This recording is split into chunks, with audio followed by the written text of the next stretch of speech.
Right, good evening, everybody, and welcome to episode number 99 of my Jump Game Review series. I am your host, Chris Gogolin. Thank you very much for being here and joining us on this lovely Monday evening. We are less than a week away from the 2020 Match Play Championship. Excuse me.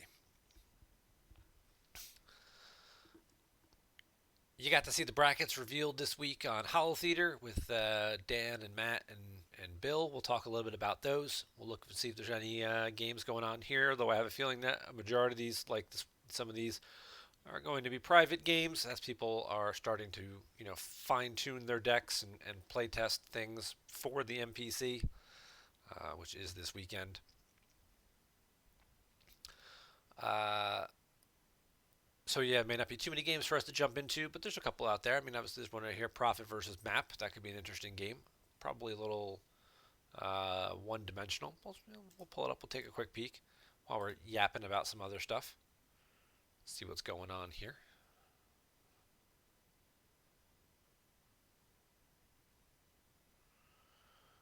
All right. So obviously Map, one of the big new cards or new series of cards, shall we say, with this Emperor thing from set 14. So you get the Dead Speak, which if you have this card, which is what you start with Map, you then it gives you the Throne, so you get instant access to get a 2-0. While the Emperor's on that planet, attrition against your opponent is +2 at same location as Kylo, Pride, or Rey. Kylo, your best guy, Pride, a pretty strong character, or Rey, a very versatile light side character. So you're getting +2 attrition. You get to start the effect, which pulls the sight. The sight, once per game, pulls the Emperor. No force drains are allowed there, so even if they take it over, they can't drain there. Light side icons are canceled here, so you can never make it a battleground. And light side characters are deploy +2 there. The Emperor himself never deploys or moves to a location with an icon, but he does let you draw the bottom card of your force pile, same thing that Rey does. And once per game, if he's about to be lost, you can just take him back into hand. Also seems pretty good. Yeah. It's also a pretty big activation jump with Map, as we're looking at here. And Joker King wisely points out in the chat here. We are, Dark Side's the end of their second turn, and they're going to be activating 21 force. Now, granted, their opponent did give them 4. That's a lot for light side icons, too. Or a fairly large amount. 4. Usually you get like 1 or 2 from your opponent at this early stage of the game on your opponent's first turn, basically. So, but yeah, I mean, Map, you start this and these, so you get 2, 4, 5, plus 1 for you is 6 to start.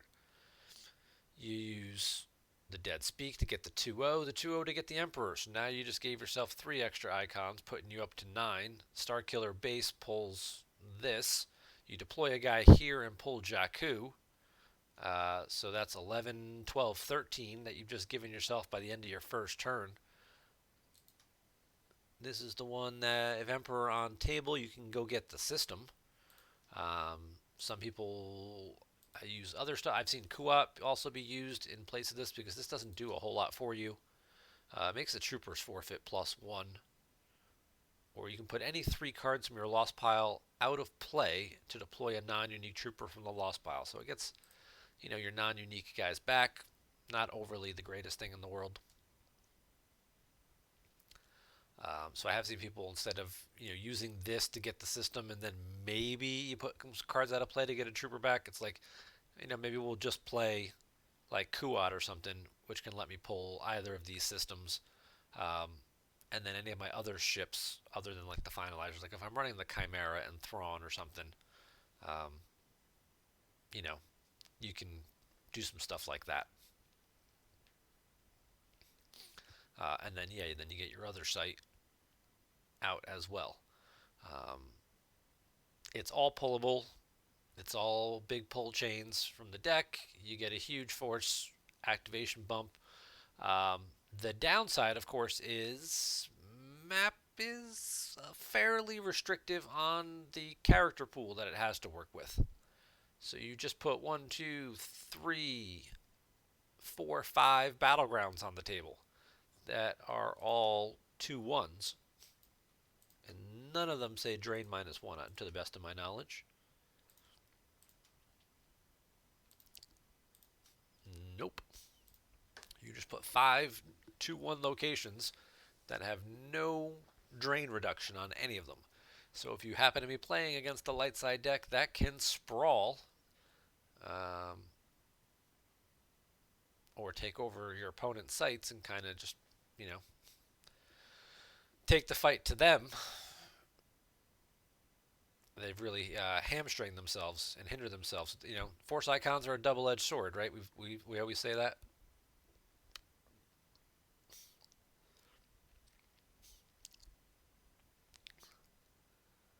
That's an interesting thing, for of course. Joker King also points out for match play, coming up here for the MPC, the ability to put cards out of play to lower your loss pile count. Now, this is sort of a cost. I think it's all related, so you'd have to have at least like Trooper in there. But yeah, I mean, late game you could just keep, you know, put 3 cards out of play, deploy Trooper, battle, forfeit the Trooper, and next turn just keep doing the same thing, just to keep putting your loss pile out of play, so you have no loss pile, just to give yourself a tiebreaker advantage. Um, obviously you'd rather just win the game, or win the game by enough, but uh, you know, anytime you get into a tie situation, having an advantage on that tiebreaker can certainly come in handy.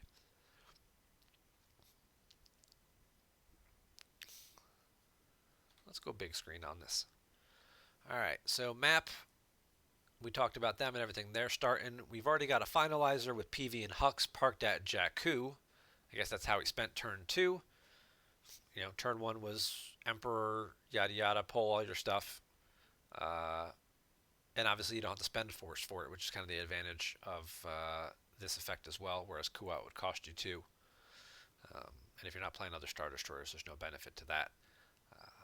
Finalizer Hux there for 9, 10.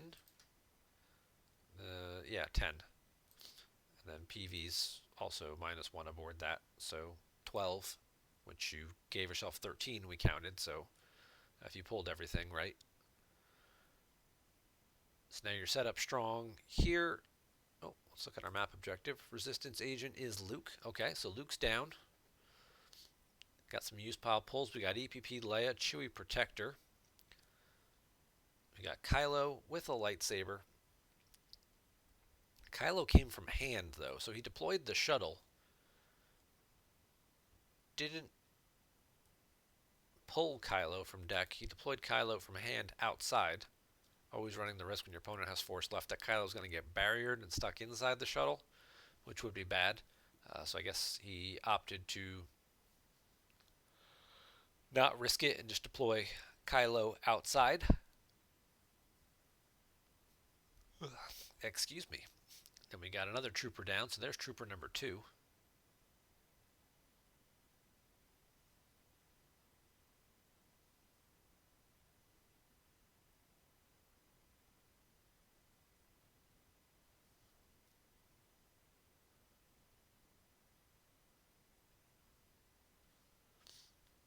And now he'll be able to use all his extra force and draw some cards. Prophet, on the other hand, started the typical Prophet stuff that we see. I must be allowed to speak. Walkling and Seeking. Seeking Virtual here. Occasionally we've seen like Jedi Business variations on this deck to let you take advantage of Qui-Gon and Mace Windu and some of those stronger Jedi characters, especially with the city outskirts that can pull a Jedi once per game. But you also have the benefits of doing that with Luke and Ben Kenobi and that kind of stuff as well. We've seen the General Kenobi, General Leia versions of Prophet. I've seen Saitor be the third effect over Walkling, so you can get your weapons and, give Leia a blaster, give Luke a lightsaber, that kind of stuff. Give Han a gun. Then you can do the blaster pings off that kind of stuff with a good blaster at your side. Um, so you get blaster ping, profit ping, force drains, BB-8 ping, kind of like that death by 1,000 paper cuts. Yes, Luke was the agent. If you didn't see that earlier.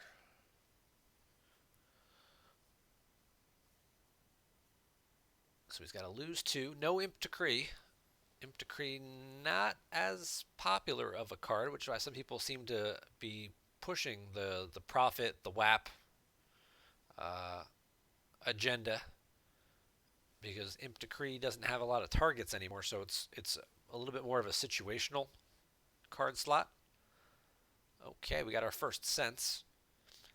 So Heisenberg did pull the Do or Do Not shield, which you kind of feel like is an auto play, because any deck that like gets the Emperor out turn 1, bring him before me, Emperor. It's like, why wouldn't you play Sense in a deck like that, right? I mean, you've got a couple of 7s in there with, Image and possibly the Lieutenant Dofeld. Um, if Hux is out, he's +1, so he becomes a 7. So you could have, a couple of 7s floating around there in the deck. All right, so he successfully senses the I think I can handle myself, loses the sense and 2 cards to stop a drain +1. Probably not the best way to use a sense. Just from I mean, obviously, yes, you're taking a card away from your opponent, a card that he could use multiple other times throughout the game. But here at this point in the game, instead of losing 1 force to a force drain, an extra 1 force, you just lost 3 cards. So you just hurt yourself for 2 extra cards.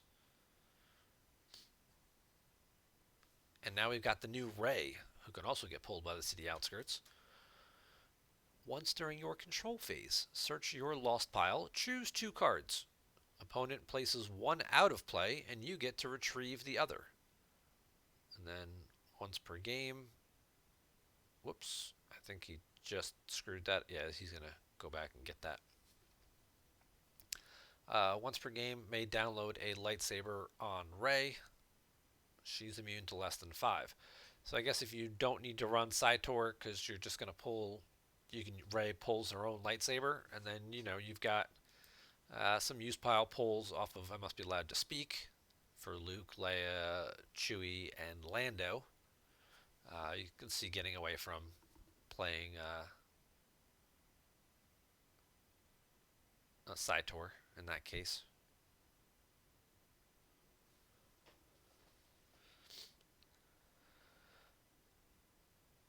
Okay, so he's going to pull the Don't Do That Again shield.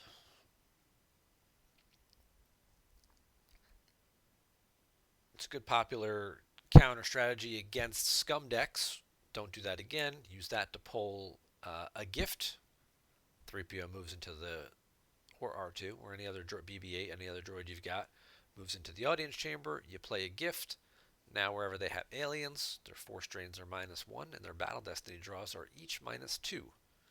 Since scum decks don't usually have the best destiny, they've gotten up there quite a bit with some of the new virtual cards that have come out the last couple sets. But they're also drawing multiple destinies. So if you're drawing 2 or 3 destinies, instead of being like, hey, I drew 4, 4, 5, it's like, no, you drew 2, 3, 3. That can obviously make a big difference in power and the number of characters that have to get forfeited, especially in space. I find that Dark Side Scum deck seem to add some destinies in space with, whether it's Boba Fett, whether it's Guri on the Stinger, or Proxima, or any of that kind of stuff. So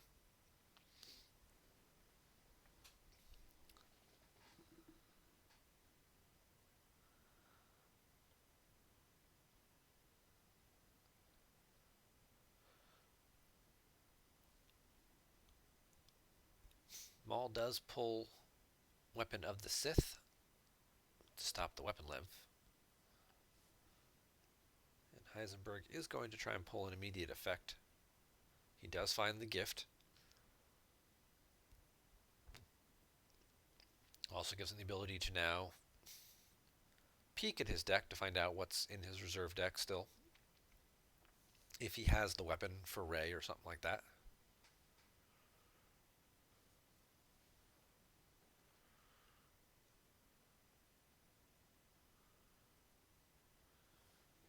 There is the weapon lev. He's going to play it used to get the weapon out of the used pile, not risk trying to draw. So the shield here makes you have to basically draw a Destiny +1 greater than ability. So you'd have to draw 5 to steal Kylo's lightsaber. If he's looking at what's in there, and there's not a lot of 5s, not really going to play it offensively instead. So he verifies, he goes for the weapon. It's not there, which means that any weapons that he has still in his deck are either are floating around in the force pile still.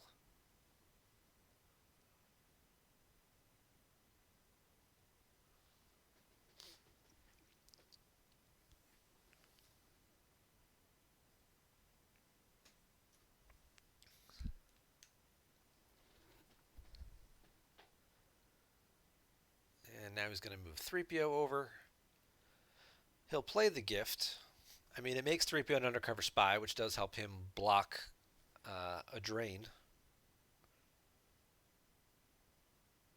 So on the move phase, 3PO can move back over to where Kylo is and kind of, box that out there.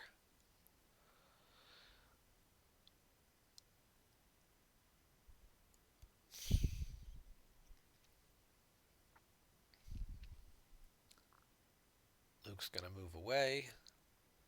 We'll see if Rey moves over as well, probably. I think he was hoping to have a little bit more to work with to possibly challenge that. So that's... He does have 3 battlegrounds now, though, so he can also pull Ultimatum. Oh, he's going to move Leia over. Is he going to move it? Yeah, he wouldn't move everybody over.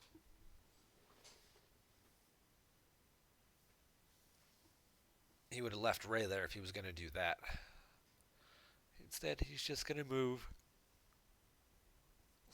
Leia in front. And then you're going to start to wonder about what counter cards does he really have, if this is how he's spreading out. Does he have It's a Trap or something to cancel the battle?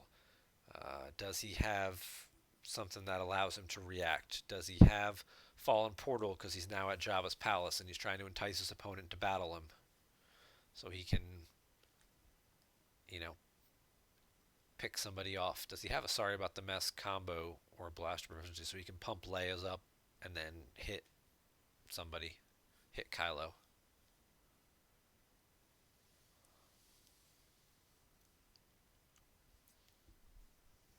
Does he just have a dodge? And he's just going to move Leia away. He's just going to block a drain of 3 for a turn.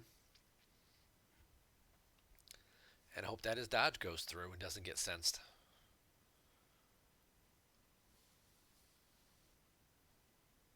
In the meantime, he is going to lose 2 to the drain at Jakku, though. This is the part that I never understood. Why is this guy still here? You activate a bajillion force, you drew some cards, you had plenty of force left. Corran Horn, Jyn Erso, Cassian, Jar Jar. There's like 4 people off the top of my head, and there's plenty others. Not R2, but there's plenty of other guys that are spies that could just drop right here and beat the crap out of this guy, whether you have a Gick or don't have a Gick. Move this guy out of here. Put him up here as a passenger and just have a couple extra forfeit fodder. Because all you're doing is just begging somebody to make you show the Gick. And if they happen to have something like Draw Their Fire or whatnot, you're shield busted now. God forbid they're playing a Frozen Assets and just lock you out. You're like, oh, I lose because you played Frozen Assets. It's like, no, it's not because I played Frozen Assets and Draw Their Fire. It's because I left a guy here alone who serves no purpose by being there. So that's my monologue on that. Oh, another new card, the Steadfast. While alone at a battleground, adds force icons to equalize them for both sides here. Permanent pilot of ability 2. It's immune to less than 4. So it adds, while he's at a battleground, he equalizes the icons, so this becomes a 2-2 system now. And we've got Allegiant General Pride now, who adds a Destiny one with a Resistance character. While Emperor on the table, he also adds 2 attrition at this location for other First Order characters. So he's already triggering a +2 off the Dead Speak, plus his own text. Can also trigger up to 3, so he basically is adding he could be adding up to as much as 5 attrition, and possibly a Battle Destiny. It's a little ridiculous. And there's the dodge. Now let's see if this gets sensed. It's also a react, so a Gick combo could cancel it. And there is said Gick combo, which is now going to get grabbed. So we'll see how this plays out. If Heisenberg has the Hujix, this guy who's stuck here now, who doesn't have any force left to move, is probably going to be the game-ending beatdown that Heisenberg needs to win this matchup.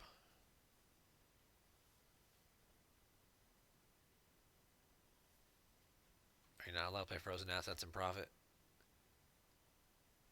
You may not deploy frozen assets. There you go. Okay, so you can't play it in profit. But in this case, you don't need to. Other decks, obviously frozen assets, draw their fire is a thing. But obviously in this deck, you can't play it. Thank you for the correction there. I haven't played profit in a little while. But hey, you don't need to now, because guess what? He didn't leave any force. And he also played a Gick, which you grabbed. So now he needs plenty of force. You don't even need to draw their fire anymore. So he blocks it with the dodge. He cancels the dodge with the gift, with the Gick combo. And then Heisenberg plays It's a Trap to cancel the battle anyway, because he saved a whole bunch of force. Then his opponent's turn, he moves 3PO over to block the drain. Prophet says each battleground location occupied by Han, Luke, Leia, Chewie, or Lando. So he's going to cause 1, 2, 3 ping damage.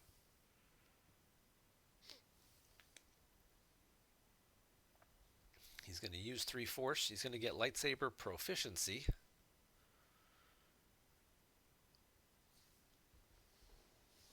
With Wackling. Does it? Yeah, it does say while this side up. So, yeah, you could once you flip. You know, it's a thing. Jawas, yeah. You could use Jawas too, I guess, if you wanted to. Don't tell Kendall, but yeah, you could use Jawas.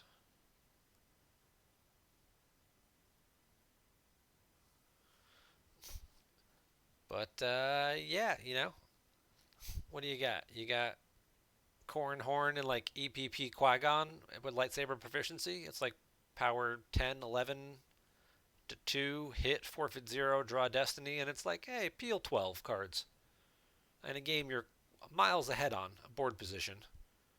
Not miles ahead, but you're well ahead on board position. And it's like, how am I going to lose this game? By leaving this guy here by himself where he serves no purpose once he pulled the Jakku system. As soon as you deployed this ship, shuttle his ass up. There's your free lesson for the NPC or any other tournament that you're playing in. Don't leave characters alone, especially where they don't do anything while they're there alone. The Emperor over here does stuff while he's alone. Gives you an attrition bonus, has cool game text, draws destiny by himself.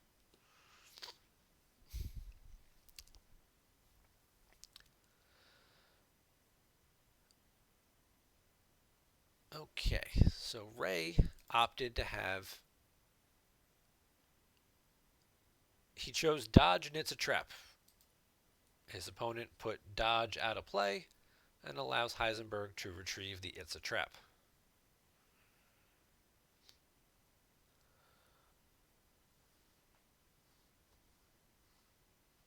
And he will pull a 5th shield, so I guess he used Cold Feet earlier that we missed, and he'll get the Resistance shield.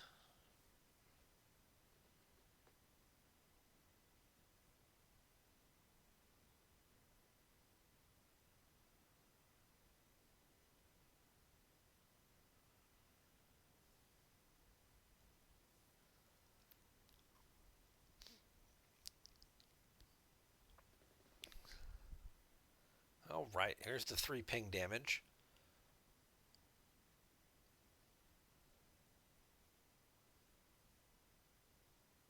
Maul's gonna lose a Imperial Command.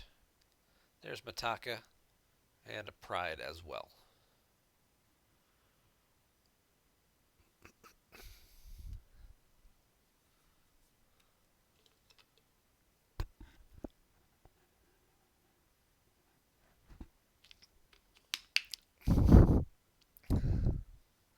He's paying 3 to drain, so I guess he doesn't have the spy. That's a shame. This would be the golden opportunity. I would end this game right here. Heisenberg definitely has a life force advantage. 10 in hand plus 29 down is 39 to 21. So he certainly does have a life force advantage. He is paying for all of his drains, but now he's just puffed up Ray with a lightsaber and a proficiency, which is going to get altered. All right, that's clever.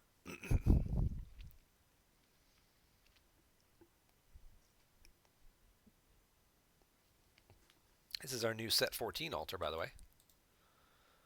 Immune to opponent's objective and does not cause you to lose force to do or do not. So you don't lose any force for it. It's just lost. Immune to the objective, meaning things like mine, which I've learned in Hunt Down, that add to the total. It's to your opponents though, so you can't play it in your own Hunt Down deck, or vice versa. We got Owen and Baru to the farm. We got Yakshjit over here. Don't know we've got any weapons right now to retrieve. You can do that though. Should you lose any weapons. We got a free Owen and Baru. That always smells like Harvest. It's not a card that people play very often, but Owen and Baru deploying for free to the Lars Moisture Farm, and it's like, go get any 4 cards you want out of your lost pile. Leia runs away now. No need for her to stay there. 3PO's there blocking the drains. So if you're looking at overall damage, you've got drains of 2 and 2 going on here. This is blocked unless there's some type of sniper or something that's going to get rid of 3PO. And on the other side of things, you've got 3 ping damage and then 1 big drain of 2. So doing 5 damage light side, 4 damage dark side, and light side's ahead on life force count. So right now, light side actually doesn't need to do anything. And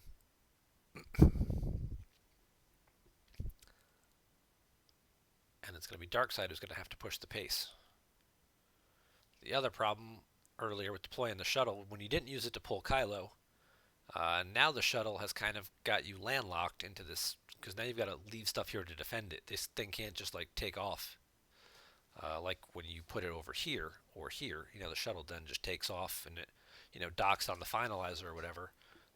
You're kind of stuck there with the shuttle at the site.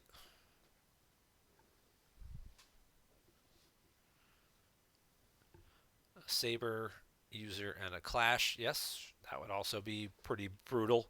Clash Kylo and beat up on, the shuttle and these guys. A lightsaber and a sorry about the mess to pick off somebody. Yeah. Those are always the little tricks that map has been vulnerable to because of their lower ability characters. They don't have a lot of guys who do things by themselves.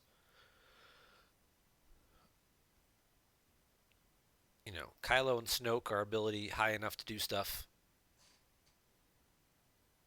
Almost everybody else, nobody has a draw if unable to otherwise text. A couple people add destinies and things like Phasma with a guy or Pride with a resistance character.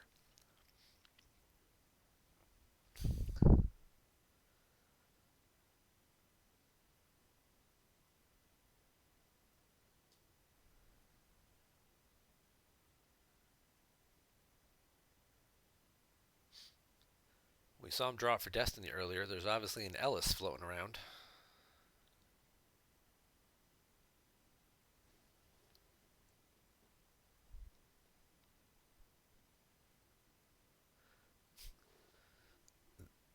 JagTech points out in the chat, amusingly, I also learned that when you clash a hit Emperor, he can't use his text to return to hand because he's inactive when he's clashed. So you hit the Emperor in this scenario in a battle, then you play Clash to exclude him. He becomes inactive when he's excluded from the battle, so his game text doesn't count.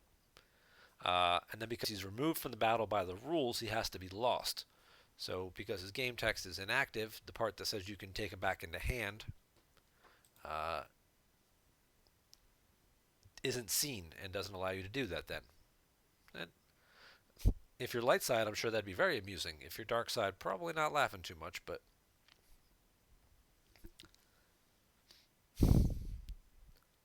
Heisenberg does pull a Grimtosh. Maybe a little later than he would want for that, but certainly does give him the option to see what's in his opponent's hand.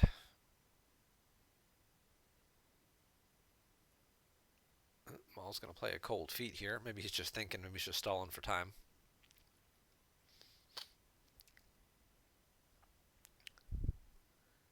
And he just picks any old shield. Still in the activate phase here, so he does still have 7 force left.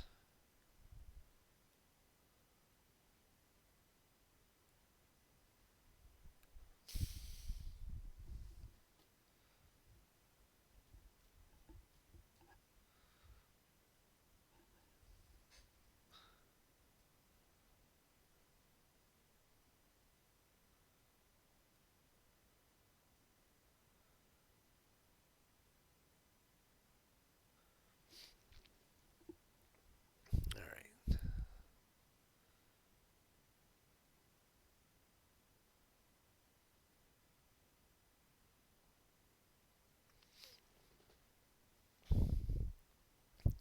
So we got drains a 2 and 2. He throws away the rendezvous point. Top decks Rose from the used pile. There goes the Grimtosh. Not much point to that right now.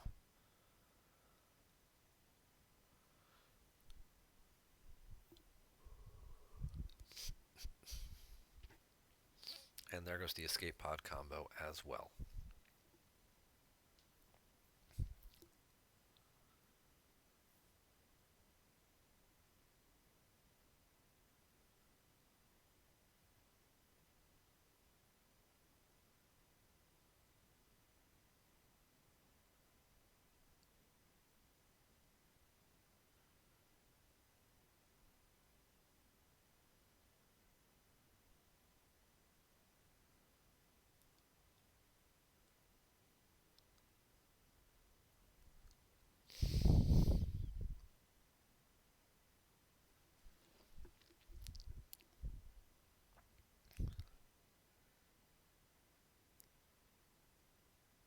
And he's just going to move Kylo over.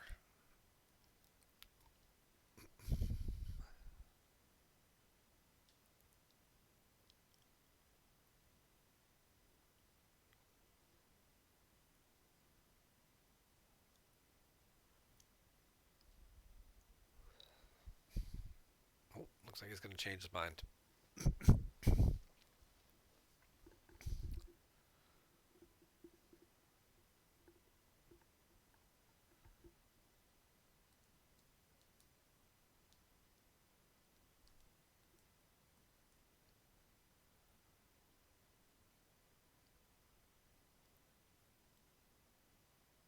So we did a revert.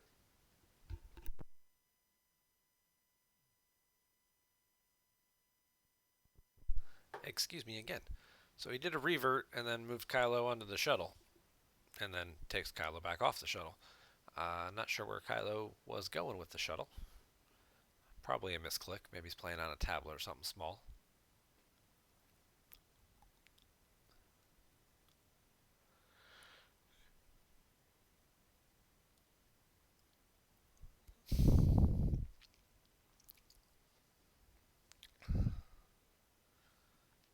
So Kylo is going to move over.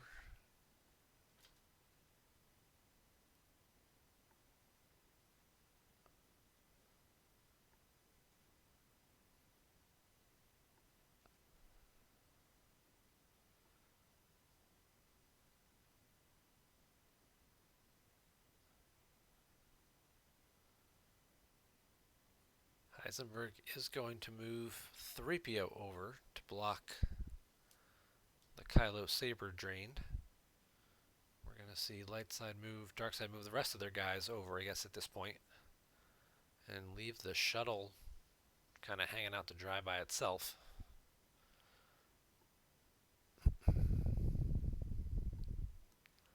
That power to 0, low forfeit 5 shuttle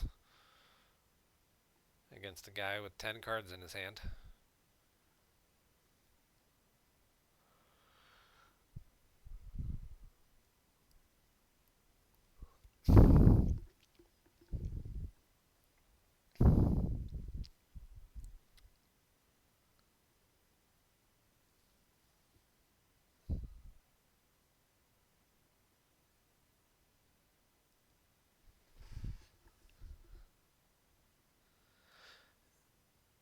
By moving 3PO over, he gives himself the option to just run away. There's not... Heisenberg doesn't actually have, at this point, to dictate, to force any actions. You know, just by doing the 3 ping damage every turn with the objective. You know, the map deck has put quite a few cards on the table already. He's already got a decent number of cards in his lost pile. So that 3 ping damage a turn, plus the drain of 2 from Rey and Leia there. You know, it's 5 damage a turn. You could just activate, pay to drain, move away. You keep making Maul here chase him around Tatooine while draining for 4 in space. Light side's already ahead if they're getting the extra, you know, 5. They're doing 5 damage to 4 damage, and they're already ahead on cards. Well, Common Core math would tell you that. I don't know what it'll tell you actually, but regular real math will tell you that you're going to lose.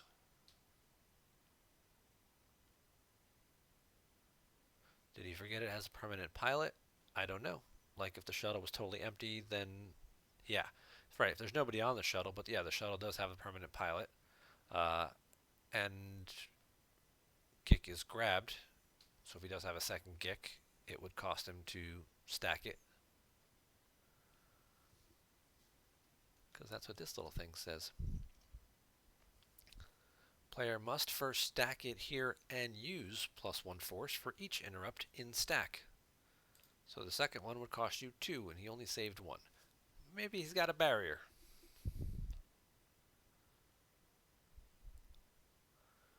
Well, we know Heisenberg has Han's gun. Question is what other characters might he have?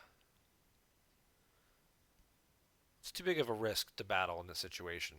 I'll be honest. It's way too big of a risk. Because Prophet doesn't do any damage on the 0 side. You cause no ping damage, and you can't force drain on Tatooine. So, in a game like this, giving your opponent 1 or 2 free turns while Han dies, and then you have to retrieve him with Seeking, and then redeploy him, and then flip your objective again to then start doing damage the following turn. It does give your opponent, a chance to catch their breath a little bit. So you're probably better off in a situation like this, just moving. Obviously, if you have guys you can deploy and battle the shuttle and cause some overflow, that's great. If you have guys who can go off planet and spread him out further, he's only got 4 cards in hand and 12 cards left down here, and he's still losing. So, I mean, if you had Lando or Cornhorn or Jin or Yoda or Qui-Gon, not Ben Kenobi, but a different version of Obi-Wan, you could certainly spread things out a little bit. So, this Rey's game text is fairly good here too. It's it's a once per turn kind of thing, so it's once per turn retrieve a card. And put a card out of play, which in a match play scenario helps your lost piles we talked about earlier. So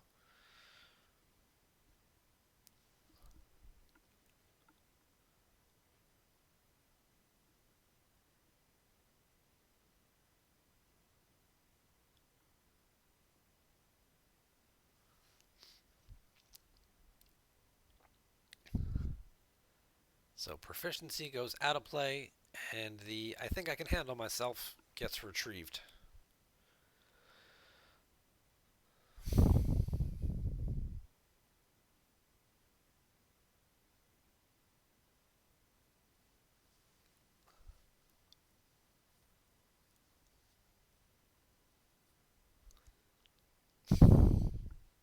Now we've got a Rose coming down to retrieve more cards.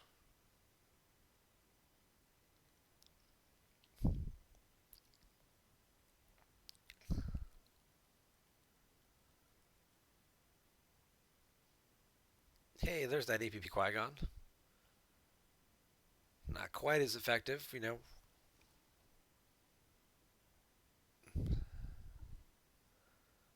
but should still do the trick. Han gets his gun. His gun's pretty cool. I like his gun. Deploys on Beckett or non-spy Han. Target a character. Target hit, forfeit 0, destiny +2 greater than defense value.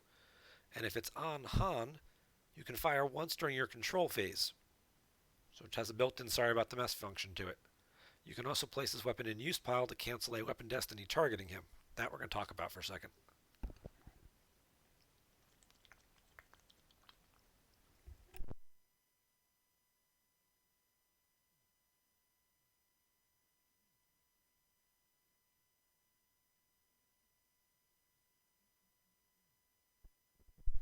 Ouch. That's 12-0.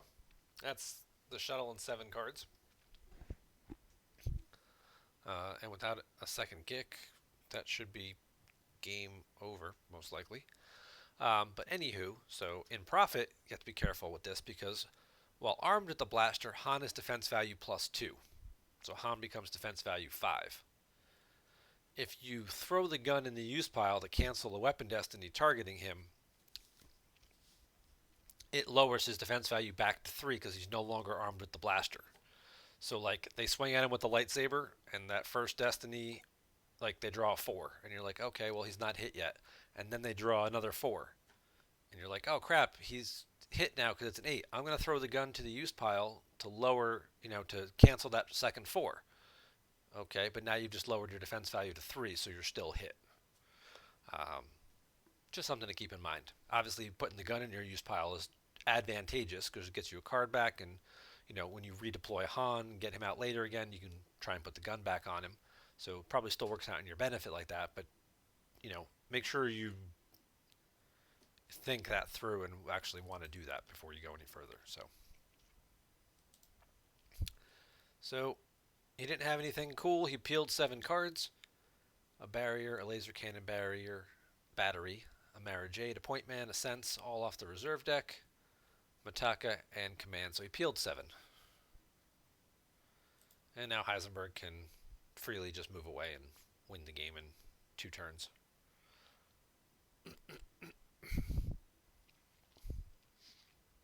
And he's just going to go ahead and scoop it. So congrats to Heisenberg on the win. And Maul, if you watch this video later, hopefully you pick up at least 1 or 2 things. Like, get this guy the hell out of here. So, thanks for giving us something to stream, though, guys. Appreciate you playing the games. All right, we'll take a little segue here. Let's talk about the MPC. So, the bracket's up. They went over it last week. We'll go through it a little bit.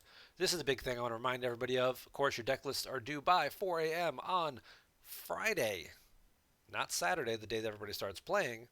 Your deck lists are due at 4 a.m. on Friday, the day before. So they have time to compile all of the deck lists into the various algorithms that they need to so they can set up and run deck checks throughout the event to compare them to the list you're playing against the file you submitted.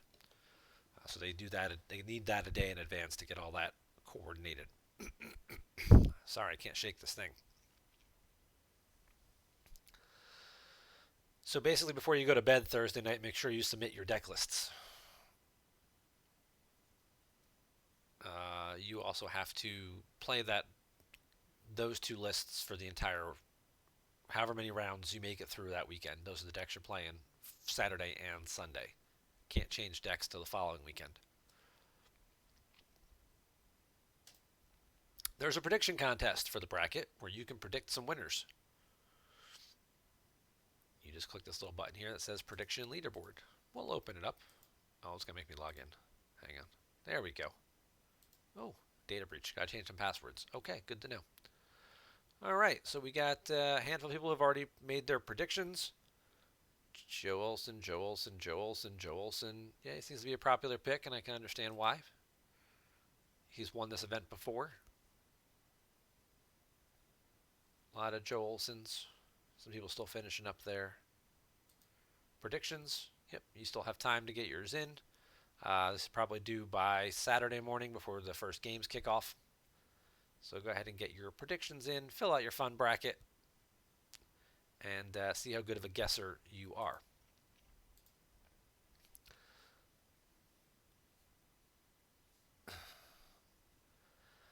All right, so since Joe Olson is predicted to win by most people, let's take a look at his bracket here and see what we got. So Joe's got a bye, so don't pick Joe to lose the first round. And we got Sam and Paul. That's a pretty even match there. They're both good players. They both have had strong records in months of the OCS and things like that. And they're both been fairly active. Not like either of them has really had a long time off. Sam being a teammate of mine, I would expect him to win that match or hope for him to win that match. But, Paul's a good guy. I really enjoyed our conversations at Euro Worlds back in Germany a year and a half ago. So, good luck to them both. You got your GEMP PC winner, Joker King, against David Dredge. Bill Kafer, Steven Squirlock, possibly being a Bill Kafer, Chris Hull matchup here in round 2, which should be for some good games there. Joe versus either of these guys, you'd favor Joe being the champ that he is, but Joe is probably thinking further ahead. Joe's looking at who else is in my bracket. All right, I possibly have Charlie and Jared down here, so you hope nobody gets overlooked, but there's always that possibility that one of these guys is like, I know what I'm going to beat Joe with, and as long as they win their first round and get to do it, you never know what could happen in these types of games. Pat and Jeremy, again, two evenly matched players. Don't really look at the seeding here so much. There's a big clump of guys. Like 4 through 7 are kind of all clumped up together really well and could have gone a variety of different directions.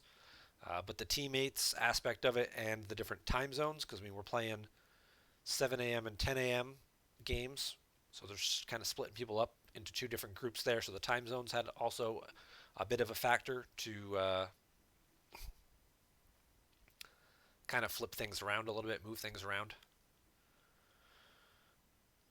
So yeah, so you're like 4 through 6, 4 through 7, all pretty interchangeable. Like your 7 through 10 guys are all kind of clumped up. 7 through 11 guys, some of those guys are all pretty evenly matched skill-wise as well. And then your 12s and 13s, again, also all interchangeable. So Pat and Jeremy, 2 guys that don't play online a lot. I mean, Rambo's plays online a lot, but he hasn't played a lot of live events. Pat plays in some live events. I think he's made the final 4 of an NPC consolation bracket, maybe even have won a consolation event at an NPC. Then you got Charlie down here waiting on the winner of that game. Charlie's had some success, made a couple top 8s. Mike Turner, Vikram not playing very actively. Mike Turner probably likely to win this matchup just because he's more active and has played more often. Just activity-wise, you feel pretty good about that. And then they'll move on to face Jared. Jared made the final 4 last year of this tournament. Does he have another Cinderella run in him? Or, now that he's a higher seed, do those great expectations kind of weigh him down? It's a hard tournament to make a run to the Final 4 in, and it's even harder to do it in consecutive years. So Pat won something last year. He won the consolation last year. Okay, well, there you go. See, I knew the name sounded familiar for a reason with consolation events.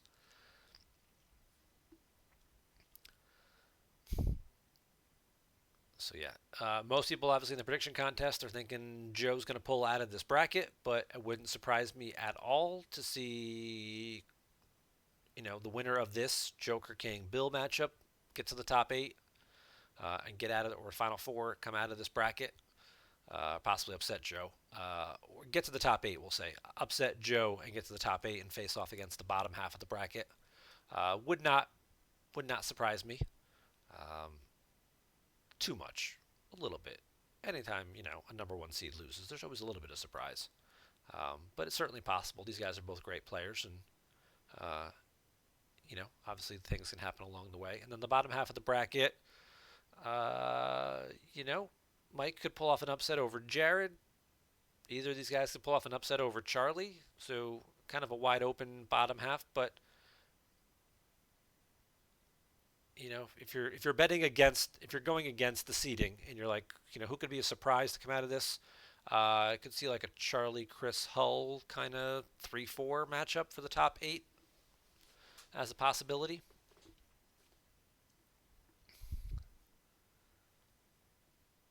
Maybe this is Mike Turner's year. Maybe this year he breaks through and just makes a run at it.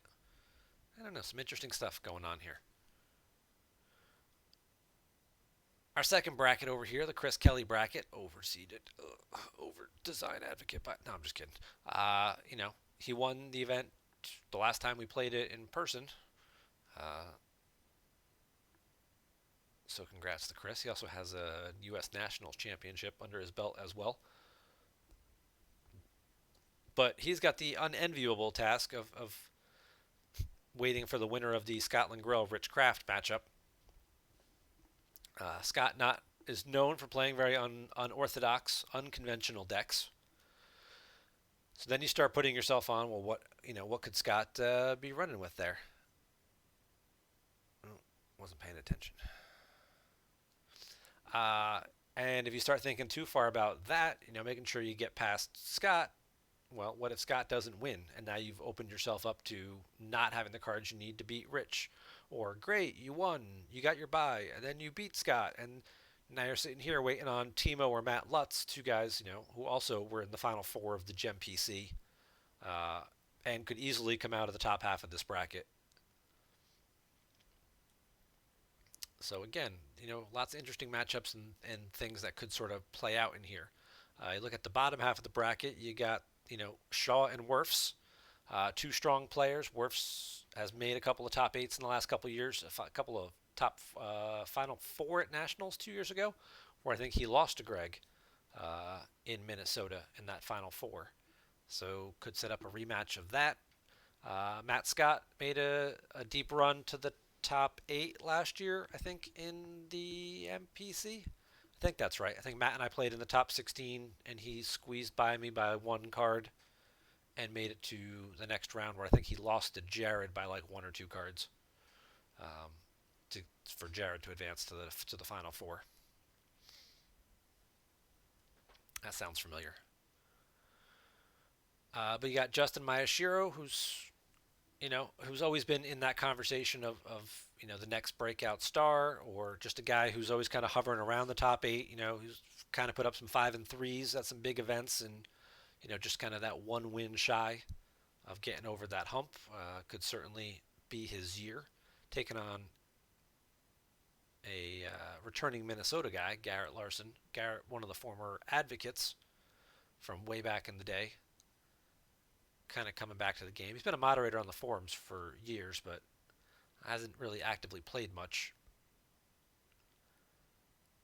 Same thing with Zach Stenerson here. Another guy who was very active, didn't really play for a number of years, and then kind of pops up every time anytime we do something in Minnesota is when Zach usually pops up. But now he's starting to play a little bit more online.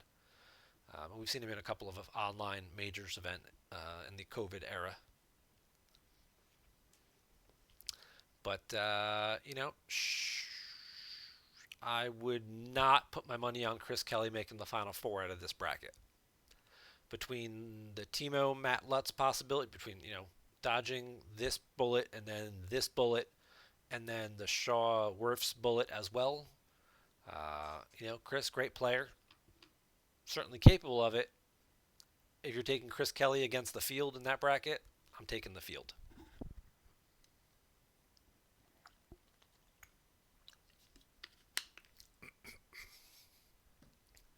All right, let's take a peek at the bottom half of the bracket. MHT, great player, plethora of Final Four appearances, one of the most consistent players in the Star Wars CCG universe from like '08 to like 2013, 2014. Was consistently in the Final Four of like every tournament he played in during that time period, or at least the top eight of all the tournaments he appeared in during that period. And then moved to Australia to work on his master's, PhD, one of those things. So kind of fell out of the live event tournament circuit, but has been playing on GEMP off and on for a little while in terms of the OCS and some other events and things, and now with us still running majors online, Matt's made a pretty good dent in the competition in the last couple of events. Edward Sheehan, Sean Dixon. Edward, a guy who plays quite a bit online. Sean, a Pittsburgh guy, typically only plays live events in person. Hasn't played all that much online recently. He was for a little while, but kind of haven't really seen him around in any of the OCS or any of the other events. Really, so you move on down to the bottom half. You got Drew and Nick, both guys who've made the OCS top 16s over the last couple of years. They seem like pretty strong favorites to move on here in advance to set up a potential matchup with Matt. They both have solid chances of moving on. I like Drew's chances against Matt a little better than Nick's, just because of their style of play. Matt plays a lot of control decks. Nick plays a lot of control decks. And I think Matt is just a little bit better of a manipulator in terms of board control mitigation stuff than Nick is. So I think that would favor Matt slightly in a matchup against Nick. Closer to a coin toss against Drew, because Drew's got a little more flexibility, I think, in some of the deck types that he usually chooses to play. Bottom half of the bracket, you've got the wild card, David Woods, the guy that Brian Fred fears, apparently, taking on the Bring Him Before Me Canadian Pierre. And then Trunzo after that. The bottom half here, you've got Jared, Jason, and Bob. This should be a good game between these guys. This may be one of the games I potentially end up streaming. I don't know. I was going to try and do some streaming at this 10 a.m. matchup time slot, depending on if I'm allowed, because I'm playing in the event, and there's some discussion going on about whether people can't stream until after you've been eliminated or not. I haven't followed the rest of that thread going on in the tournament committee chat today, so I don't know if a decision was made or not yet, but there was a discussion about that as to whether or not people should be streaming, as long as you're not streaming while you're playing, or not streaming or not watching the stream while you're playing, which is kind of how we did it previously. But then there was also some discussion about whether you just shouldn't stream at all until after you're eliminated from the tournament, especially with the field of only being 52 this year and a number of people sitting out. Are there enough streamers to go around for those early morning games? That we can afford to hold off on that, so that may be an option as well. But this would be a game that I think would be pretty good to stream. These are two pretty evenly matched players, and usually play some slightly interesting, colorful decks. So whoever ends up streaming, this might be a pretty good game to stream. Trunzo Jared potentially could be a very solid matchup there. I think they may have played 2 years ago in the GEMP PC, possibly. That sounds vaguely familiar. Maybe they were both in the Final Four of that event, but maybe didn't play each other. I'm trying to remember. It's been a while. But Jared obviously also has had some good success lately, earning him a number 2 seed. But if you're talking about MHT against the field in this bracket, I think I'm going MHT. Well, I know I'm going MHT because I'm one of the only people who picked him to win the tournament. Everyone's picking Joe to win. I took MHT. That's just my prediction. I could be wrong. Um, yeah, again, lots of great players in every bracket. The top 5 or 6 guys in every bracket are certainly capable of making it to the Final Four. We saw that last year with like 3 6 seeds in the Final Four. It was like 3 6 seeds and Hayes were the Final Four. And our last bracket over here, the bottom left corner with Brian Fred, waiting on the Karuli Beatty winner. This should be a very solid game here. You've got Justin Karuli, who a couple years ago was a playoff game away from making the top 8 of Worlds. I think he lost. He was 6-2, but was ranked like 9th or 10th, and I think he lost his play-in game to get into the top 8. And Brandon's had some solid success. A lot of 5-3 kind of performances. Um, Probably slightly favored Justin in that matchup. You got Brad and you got Ryan. Ryan was a little tougher to seed this year because Ryan hasn't played a whole lot. I mean, Ryan's a great player.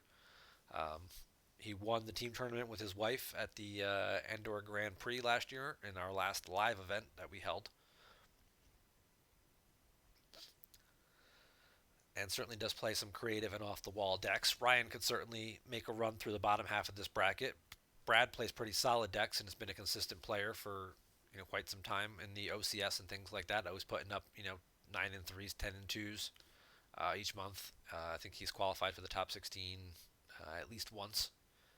So B. Fred certainly has his work cut out for him, and Fred already qualified for the OCS this year, so he didn't play too much last month, but put up 11 and 1 the first month, so you'd have to think Brian's in a pretty good spot to at least make it to the top 8 out of his bracket. But again, there's landmines in everybody's path. And we get to the bottom half, this little bottom corner of the bracket down here. You got Tom Kelly, who's won this event twice, according to the announcements. I wasn't sure if it was once or twice, but Tom has won it twice and made the finals against Chris Kelly. Waiting on the winner of James Martin and Kendall Hallman. James slightly favored to win that matchup by Kendall's own admission. He's a bad player who plays bad decks.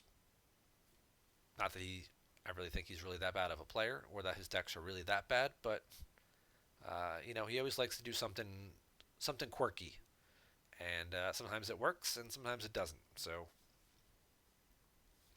Kendall was nice enough to host me on his podcast, which if you haven't listened to it yet, was a pretty good time. It was an hour. I think we talked for like an hour and 45 minutes. There were a couple of times where like his recording cut out, so we had to stop and like redo something. I think it's only like an hour and a half, and I already posted this, and I'll forewarn you. I didn't realize I was doing it, but apparently I had a clicky pen in my hand, and there's a couple of points where I'm just doing that, and I didn't realize the audio would pick it up as well as it did, or even subconsciously that I was doing it, and then I kept putting the pen down, and then I would talk for a little while, and then suddenly I would just sort of pick it up and just start clicking it again. Sorry. Didn't mean to. I didn't mean to. So Tom certainly seems like he's in a good spot to make a run to at least the top 8 of his corner of the bracket. You got Wayne and Casey Johnson. Casey Johnson is Maul, who we were just watching play that game. So Wayne was in the chat here, and Wayne just got a little extra insight while we were streaming that.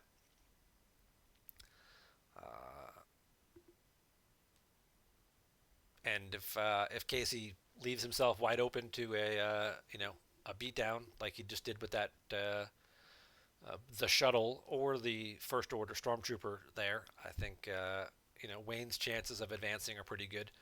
We always joke about Wayne that Wayne usually pulls off the upsets, whether he's like the 9 or the 10 seed who upsets the higher seed, and then makes a run through at least 1 or 2 opponents. Wayne being a little higher seeded this year, could that throw off his mojo? Probably not. I think Wayne's in a good position, and then possibly could be. Well, I'm expecting that he'll be my opponent in game 2. I look forward to that matchup. Wayne and I have played over the years a number of times, him being from Long Island, me from New Jersey, so uh, we're in the same league. We play together online and usually have some pretty good games. But yeah, Wayne could certainly make a run right through me and run into Tom Kelly, go right through Tom Kelly, and take on B. Fred or Jellison or Kipple, whoever comes out of the top half of this bracket. Could be Caruli too. You never know.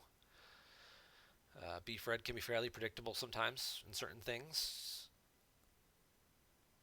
If you look back, I mean, we all have pet decks, right? So you just start preparing for Watcher Step Raiders, and hope that that's what he goes with.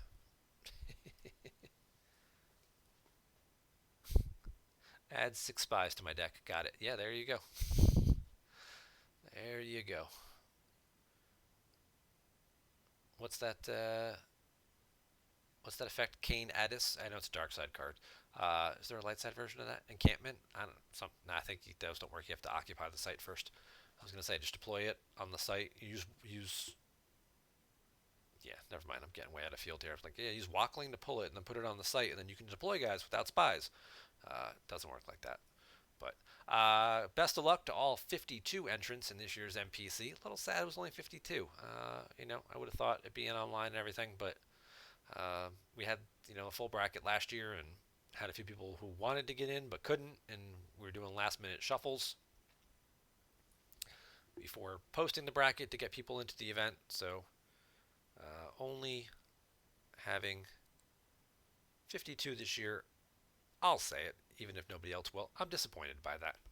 I'm a little disappointed by that. I mean, I'm thankful for all 52 people who signed up to play. Don't get me wrong at all. But, there's a lot of people missing from this year's event that could have filled out some of these slots. So it should be a great time. We'll be doing live streaming all weekend on a variety of channels. We'll have that multi-channel thing going again where you've got 2 or 3 games going on at once, which is awesome. All the details about the streaming will all be posted probably in a separate forum here. It'll all be on Twitch. Dan will probably be on the main PC page, and then a lot of other people will be on their own individual pages, and there'll be links and stuff all posted right here on the forums. So,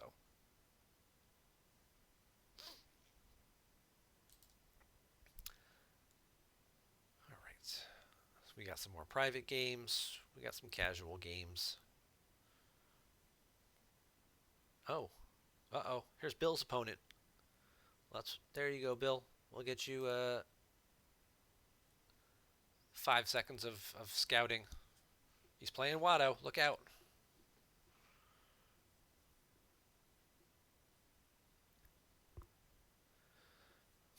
Quietly observing. Okay, so he's using quietly observing. I'm going to guess. Oh, it doesn't tell you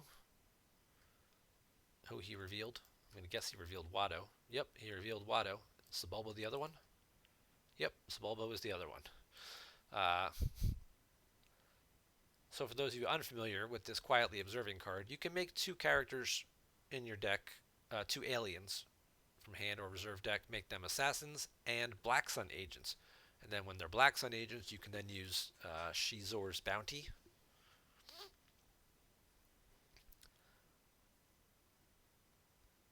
Which lets you... It basically works like a barrier. They can't battle or for the rest of the turn. But it's an immediate effect that you can pull with the Fanfare Shield. So it works very well in Black Sun as a good deterrent, plus a couple of copies of Barrier. Watto also runs a couple copies of Barrier, so having multiple ways to kind of shut people down and do your damage. And oh, he converted Mos Espa. That's interesting.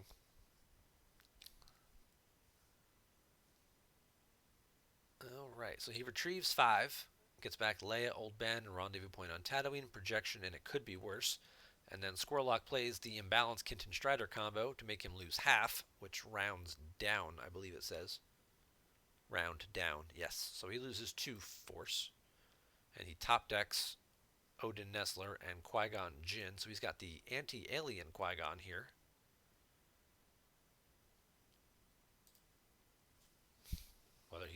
really just choosing the best, what he thinks is the best version of Qui-Gon for his deck, or he's really loading up against Scum.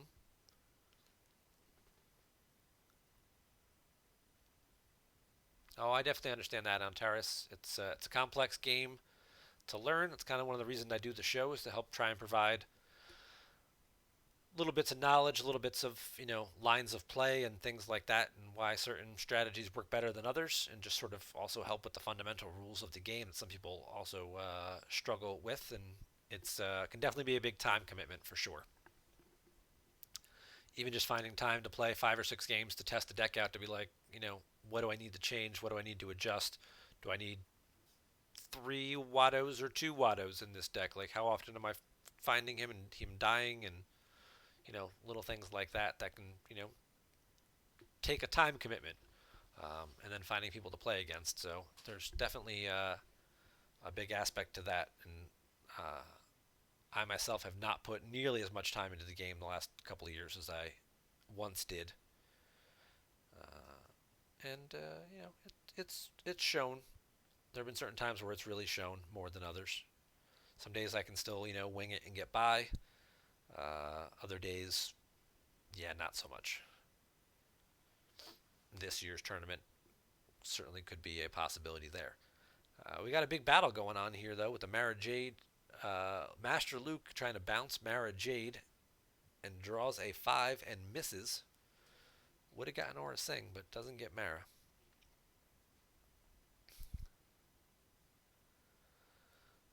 Mara will now take a swing at said Luke.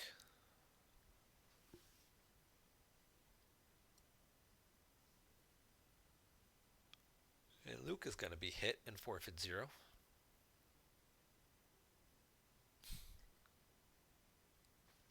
What do we got here? Is this like a Jedi lightsaber? It is a Jedi lightsaber. Going after the Emperor. Draws another Jedi lightsaber.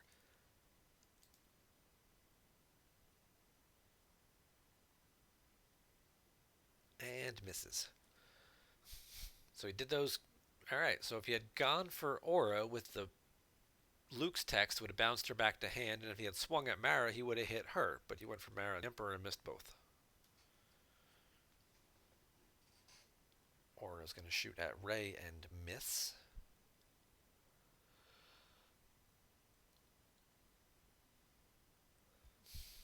Han was released. The objective is flipped, so he already did his retrieval, which we saw earlier. Got hit with the ping damage for retrieving for the imbalance combo.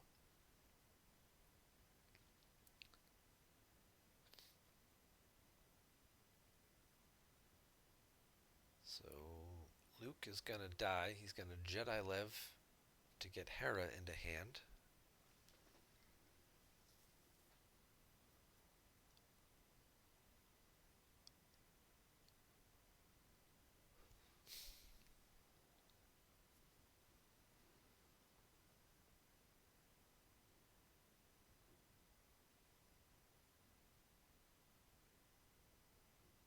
Draws another Jedi lightsaber. Is he trying like 4 Jedi lightsabers in this deck?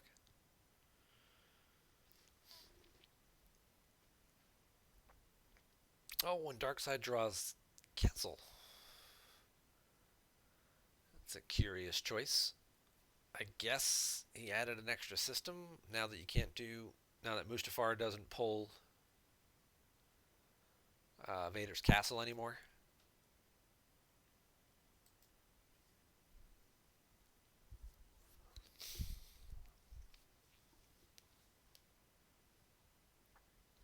He added an extra system. Interesting. So Luke dies and Aura Singh dies, and that was Lightside's battle, so that did not go all that well. I guess we'll see Rey run away. Nope, he's going to do 3PO with a gift. And now you've got R2, who's got a higher forfeit value, so I guess that's why he chose to leave him around.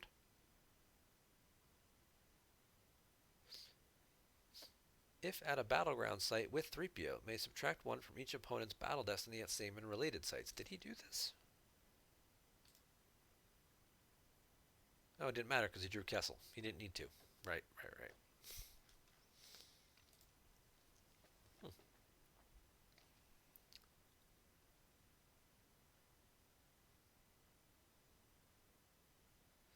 All right, that's probably be our last turn of this game, and then we'll wrap it up. Wrap up the show for tonight. I need to get to work on some NPC decks myself here. Only got 3 days to figure out what I'm gonna play, and then what I think the ideal version of said decks are. There's certainly a lot of decks to choose from for each side. They all have certain pros and cons. We happen to watch two profit games for light side. That's certainly a viable strategy. You've always got, your mains platform for light side, whether it's Throne Room, TIG, or Hitco. And then you've got a variety of old allies, Legend, QMC, which are pretty decent. Diplo's pretty decent. None of them jump out as being like ridiculously overpowered the way we've seen like Hitco was, a couple months ago, where it's just like, all right, this is just stupid not to play this deck. Um, I think they're all a little closer together, but they're all very diverse in what they do. EBO kind of the same way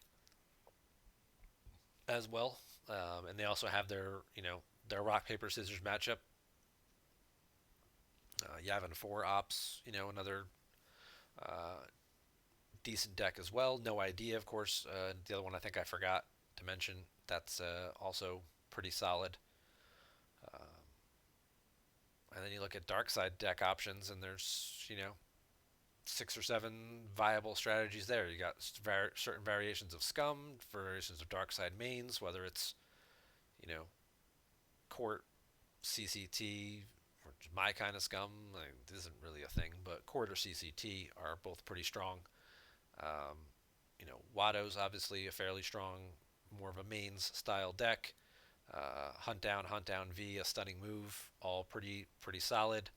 Entanglements took a little bit of a hit, but still decent. Rops kind of in the same way, still decent. You could, kind of port an Entanglements deck over to Rops now. Map probably will be one of the more popular decks in the whole field. It would not surprise me. Um, and I'm sure you'll see some you know, other decks represented as well, like possibly Watto or Set Your Course, or maybe you'll see like one or two random people playing a stunning move. You never know. It's not that great of a deck, but it's still, it's decent. I feel like I'm forgetting another. Yeah, I've heard tales of, could be like some Black Sun or, combat readiness decks, CRV decks, whether it's like a Tatooine or uh, like a Hoth Walker occupation kind of thing, or just occupation decks in general. Tatooine occupation. Uh, you could do Tatooine or combat readiness for like Jabba's Palace, pull some Jabba's Palace sites, and then just set up occupation or something that way, and get some extra damage in, whether it's a scum version or a mains version. Shadow Collective. Shadow Collective is an interesting deck. It puts a lot of cards on the table, and I mean, some people may still play it because it does a lot of interesting things, and it definitely requires a lot of card reading. Whereas if you know what you're doing with the deck well, you can really manipulate it and use it well against your opponent. There's maybe certainly a lot of cards in there that maybe they may be unfamiliar with. That you can certainly take advantage of it. I don't know that Shadow Collective is quite tier one, like a tier one deck yet. It's probably right in that solid tier two. Um, Maybe just needing a little more time to develop a strategy, or possibly just needing a couple of extra cards in like a set 15, set 16 kind of thing to boost it up a little bit. Um, ISB is the other one I forgot. I knew I was forgetting another platform. It's another solid tier two platform. So, I think you got 52 players in the field. I think you'll probably see. Well, I'm going to guess 11. uh, different light side and dark side deck types represented on each side. I will guess 11 as the magic number.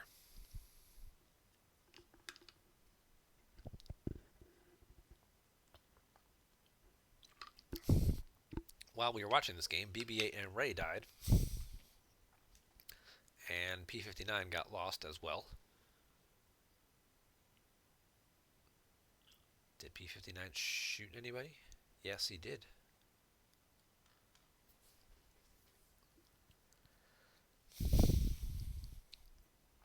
All right, light side's out of characters on the table. They just have Han and Lor Santika.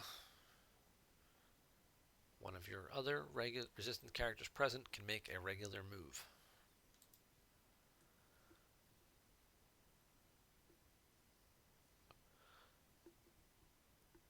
Got these guys all piled up nicely over here.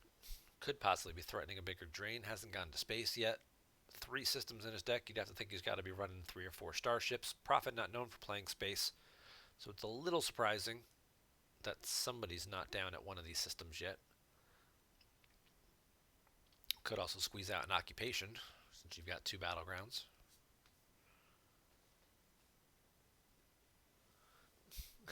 Clearly Court is the best dark side deck, says Joker King. Well, that's it then. Everybody play Court.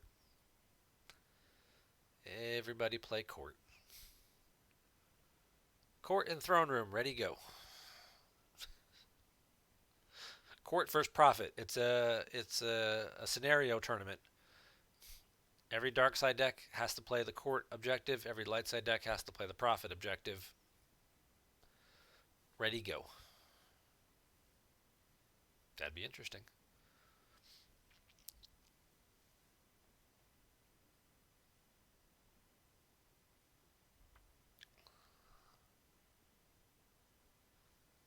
But all right, one more big battle. Let's see what we got. We got Captain Hera and we got Yoda, Master of the Force.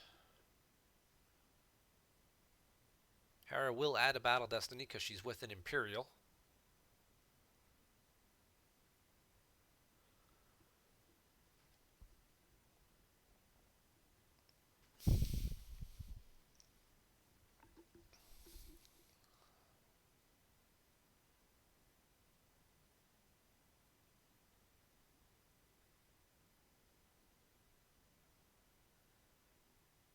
But without any weapons there, your best case scenario is you get rid of Mara, I think.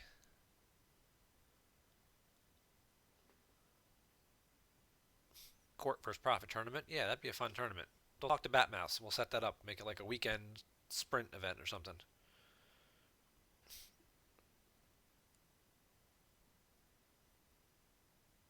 See all kinds of tech and anti-tech, and everybody starting Chal Bakan and pulling the Cloud City Engineer to convert the audience chamber back to your audience chamber so you can then pull your extra aliens and all kinds of shenanigans.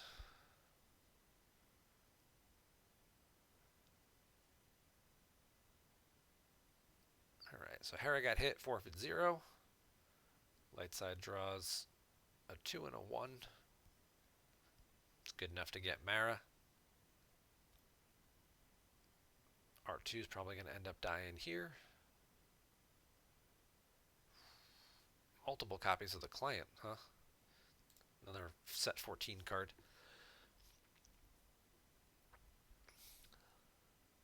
During your control phase, if present at a site and your bounty hunter occupies a battleground, opponent loses 1 force. So just an extra 1 force ping, and the bounty hunter only has to occupy a battleground.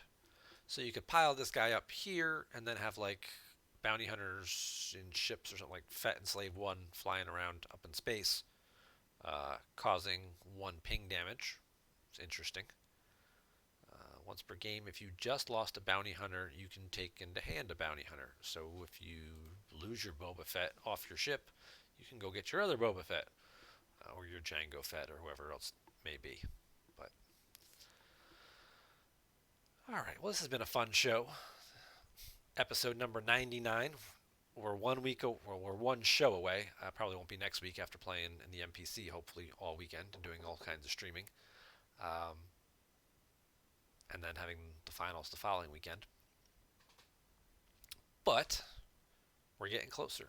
I'm gonna have to figure out something really special to do uh, for episode 100. I don't want to do like a look back through the years, one of those yearbook celebration photo videos. I don't want to do one of those. But we'll have to do something special for episode 100. Maybe we'll do some giveaways. Maybe I'll give away 100 prizes or something. 100 foil V slips. I don't know, but I'm excited to get there, and didn't really think I'd get this far when I started the show 4 years ago, or 2018. Yeah, so 3-ish years ago. But thank you guys all very much for tuning in tonight. Hope you had a good time, and good luck to everyone playing in the MPC this weekend. And if you're not playing, be sure and check out all the live coverage throughout the weekend. And everybody have a great night. So take care.